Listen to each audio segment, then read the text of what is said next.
Yes, friends, I'm Anuj. I hope you are doing well. Today I'm going to discuss the functions of Akbar, which is most important, and various exams they are asked.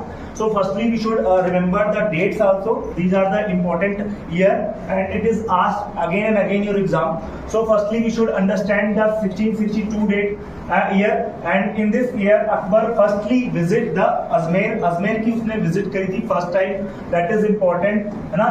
And after that, 1562 ban on क्या ban कर दिया उसने? Forcible conversion. Forcible conversion of the war prisoners, जो war में prisoners होते थे उनके forcible जो उसने क्या किए, बैन करा दिया, यानी उनको जो फोर्सफुली लेबर बनाया था उसको उसने बैन करा दिया. That is the main important slavery system को इसने बैन कराया. 1563 एबोलिशन ऑफ पिलग्रिमेज एक्ट, यानी कि जो बेसिकली यात्रियों पर लगने वाला टैक्स था वो उसने खत्म कर दिया. And 1664 abolition of jizya, non Muslims के ऊपर लगने वाला जो टैक्स था that was abolished by the Akbar. And 1571 establishment of Fatehpur Sikri को उसने एस्टैब्लिश करा.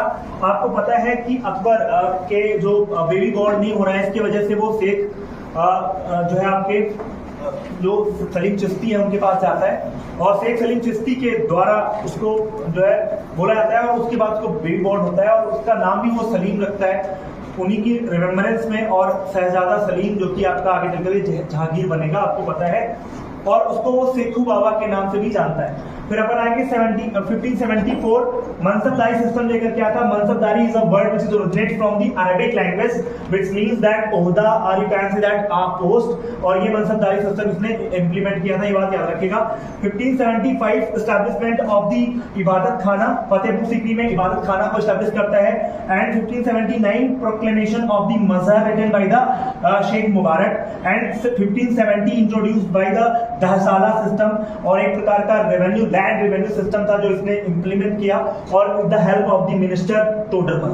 And after that we will discuss 1582 Din i Ilahi, that is the religion, and it is the synthesis of the Hinduism, Jainism and you can say that Christianity.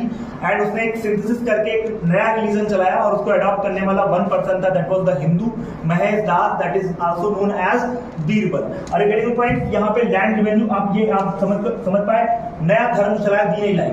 फिर after that हम कहेंगे 1584 इसने जो है इलाही संवत चलाया, एक प्रकार का कैलेंडर था. एंड लास्ट वन 1587 इसने जो है गज़े जो इलाही जो है आपका गज चलाया, और आप जानते हैं एक प्रकार का यार्ड था, मापन यंत्र था. आई होप ये सारे पॉइंट्स एंड फिगर्स समझ में आएंगे. Thanks for watching.